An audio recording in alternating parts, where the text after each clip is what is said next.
Kamusta po? You're watching The News Listener by Angelo. Okay, itong si Paulo Duterte, Paulo Pulong Duterte, dismayado sa ginawa ng House Secretary General na hindi pagtanggap ng kanilang o pag hindi pagtanggap ng impeachment complaint laban kay Bongbong Marcos nung nakaraang araw. Okay? So basahin natin 'to kasi ah, mukhang nilalayo ni Paulo Duterte yung Pilipino kung ano talaga yung rason kung bakit ni-refuse ng Secretary General yung complaint ng mga alipores nila, ng mga Duterte. Okay, so let's watch this from Manila Bulletin. Okay, so babasahin natin yung mga pahayag ni Pulong. Okay, so ayon dito sa video, okay, kita-kita mo, Paulo Duterte, the refusal of the House to accept the third impeachment complaint against Marcos Jr., using the excuse that the Secretary General was allegedly out of the country, is a blatant insult to the Constitution and the Filipino people. Okay, insulto daw sa konstitusyon at sa mga Pilipino kasi hindi daw tinanggap dahil daw itong Secretary General ng House ay nasa labas ng bansa. Okay, so move forward natin ha. Ayun sinabi niya. Okay, next is okay, sabi niya dito, alam ng lahat ng official complaints can be received by any authorized personnel inside office of the Secretary General. Hindi ito rocket science. Hindi rin ito first time.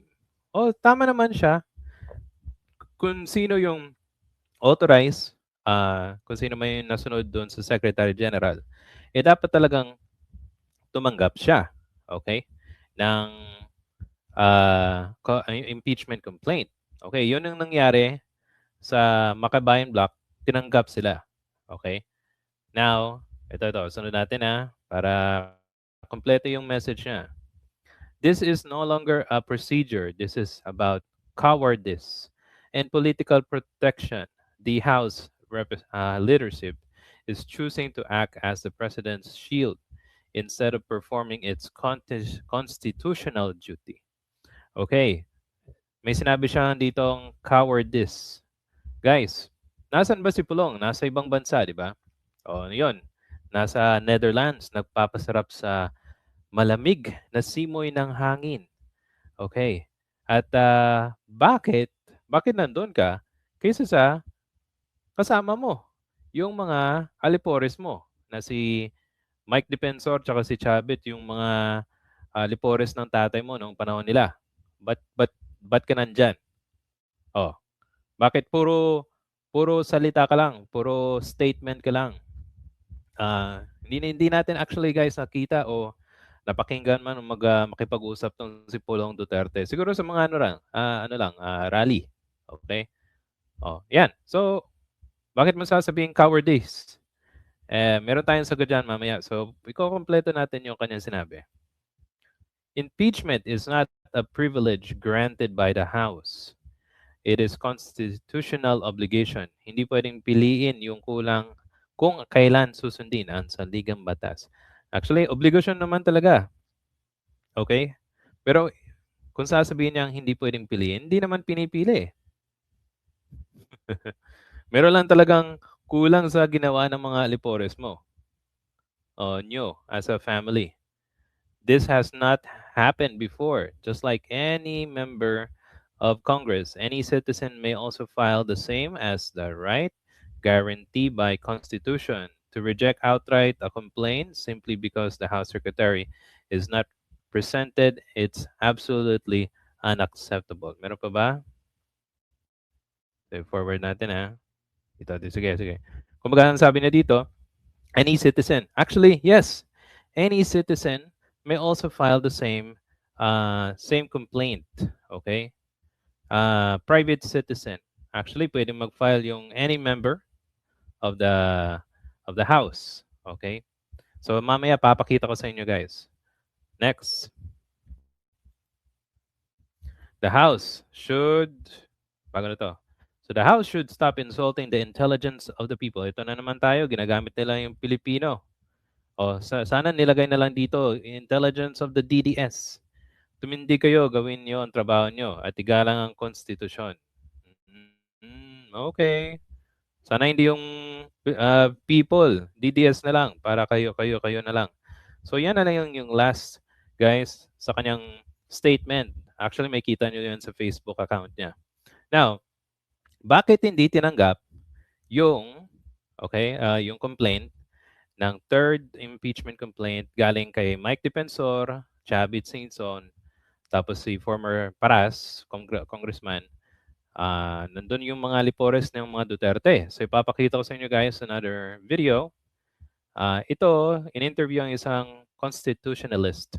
Dati siyang membro ng, dati siyang president ng Integrated Bar of the Philippines. Okay, so panoorin natin to. Actually, matatawa kayo sa sinabi ni Alvin at Chico. Sige, play natin Igon kayo. Sa Attorney Igon, good morning po. Morning, Alvin. Magandang umaga sa ating mga kababayan. Ano po yung take po ninyo doon sa bumubula yung bibig ng... Bumubula yung bibig ng sige, ulit guys Kababayan. Ano po yung take po ninyo doon sa bumubula yung bibig ng mga nag-file kahapon dahil walang gustong tumanggap ng kanilang impeachment complaint laban sa presidente? Bumubula yung bibig kasi hindi daw tinanggap. O sige, papakinggan natin kung bakit hindi tinanggap. Anong insights, anong take nyo po doon sa isyong yon? Well, depende kung anong complainant. No? Kasi yung pangalawa ay meron naman silang verified complaint at meron naman isang congressman na nag-endorso nito. Mm-hmm. So it is ministerial upon the office of the secretary. Okay, by the way, sinabi ni former attorney Cayosa na yung ikalawa, kasi meron nang nauna. So ikalawa yung Makabayan Block. So meron silang member ng House na nag-endorso. Miyembro. So I think it will fall to, ito guys, pakita ko sa inyo yung modes ng ways or modes ng pag-file ng impeachment. So, yung ikalawa is with the member of the House. Okay? So, yun ang ginawa nila. Okay? Now, yung ginawa nila Mike Defensor, Chavit Singson, they are citizen. Hindi po sila public official. Okay? Or hindi sila member ng House. Okay? So, malinaw yan. Magkaiba yung ikalawa, tsaka doon kay Chavit, tsaka kay Mike Defensor. Okay? So balik tayo sa video. Secretary General, natanggapin ito at i-refer kaagad sa speaker.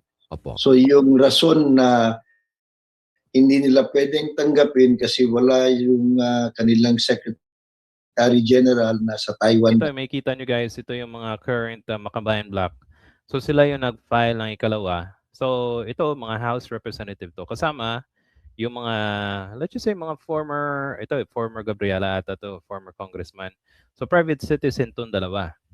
So pasok yung ginawa nila kasi meron silang kasamang House member.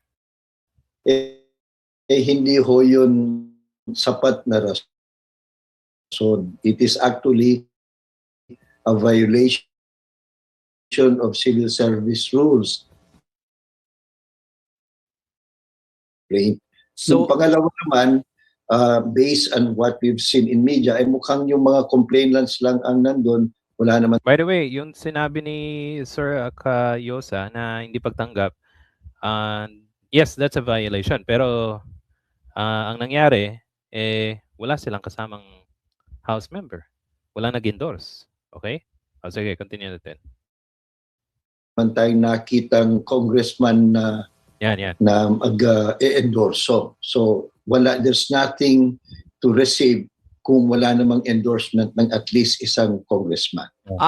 So ibig mo Yun. sabihin, hindi pala magkakapareho ang kaso ng grupo ni na former Congressman Mike Defensor at yung grupo naman led by former Congressman Teddy Casino. Magkaiba sila, attorney. Oo, kasi we haven't heard and we did not see. Ito based lang dun sa mga published reports, Alvin.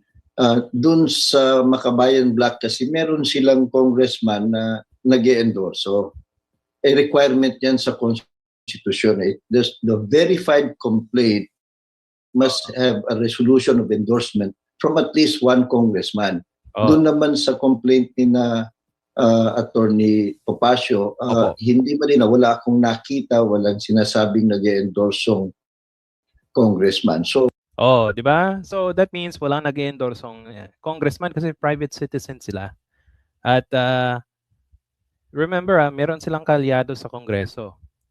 So, mga kalyado nila, isipin natin si Pulong Duterte, yung kanyang, I think yung kanyang anak ay nasa Kongreso din.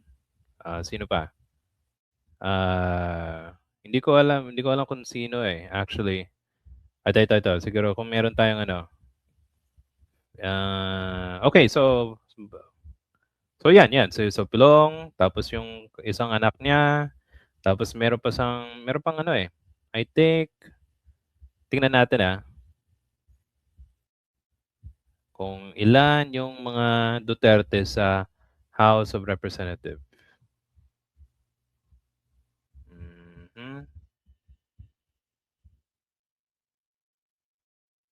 Ito. Ito guys, pakita ko galing dito sa Davao Today's Post. So yung mga congressman na nasa mga Duterte, okay, nasa Kongreso, okay? Itong anak niya si Omar, apo ni Duterte, anak niya si Paulo, tapos si Harold. Yung iba nasa ibang posisyon, okay? Kung iisipin mo na merong mga Duterte sa Kongreso na dapat sana kasama nila para mag-endorse. Dapat in-endorse ng mga Duterte congressman yung impeachment complaint ni Chavez Sison tsaka ni Mike Defensor. Kaso wala silang kasama. So kaninong kasalanan yon? Kasalanan ba yan ng House? At tapos sasabihin ni Pulong Duterte na hindi daw tinanggap kasi nasa ibang bansa yung House Secretary General. Ang kasalanan nila, wala silang kasamang congressman na mag-endorso. So, kaninong katangahan? Yun, di ba? Tapos, mag-statement siya na hindi tinanggap. Sana dapat klaro si Pulong Duterte na dapat sinasabi niya sa mga kanyang supporters, mga DDS, okay, na wala silang dalang congressman kaya hindi tinanggap yung kanilang third complaint, impeachment complaint. Yun ang dapat ginawa ng mga Duterte. Hindi sana yung magsisinungaling ka, tapos syempre susunod yung mga alipores ng mga Duterte, mga DDS na i-aatakehin yung House kasi hindi daw tinanggap. Pero ang katotohanan, hindi nila sinabi, wala silang kasamang congressman na mag-endorse. So, sana itong video na to malaman ng mga DDS na meron dapat kasamang congressman na mag-endorse, okay?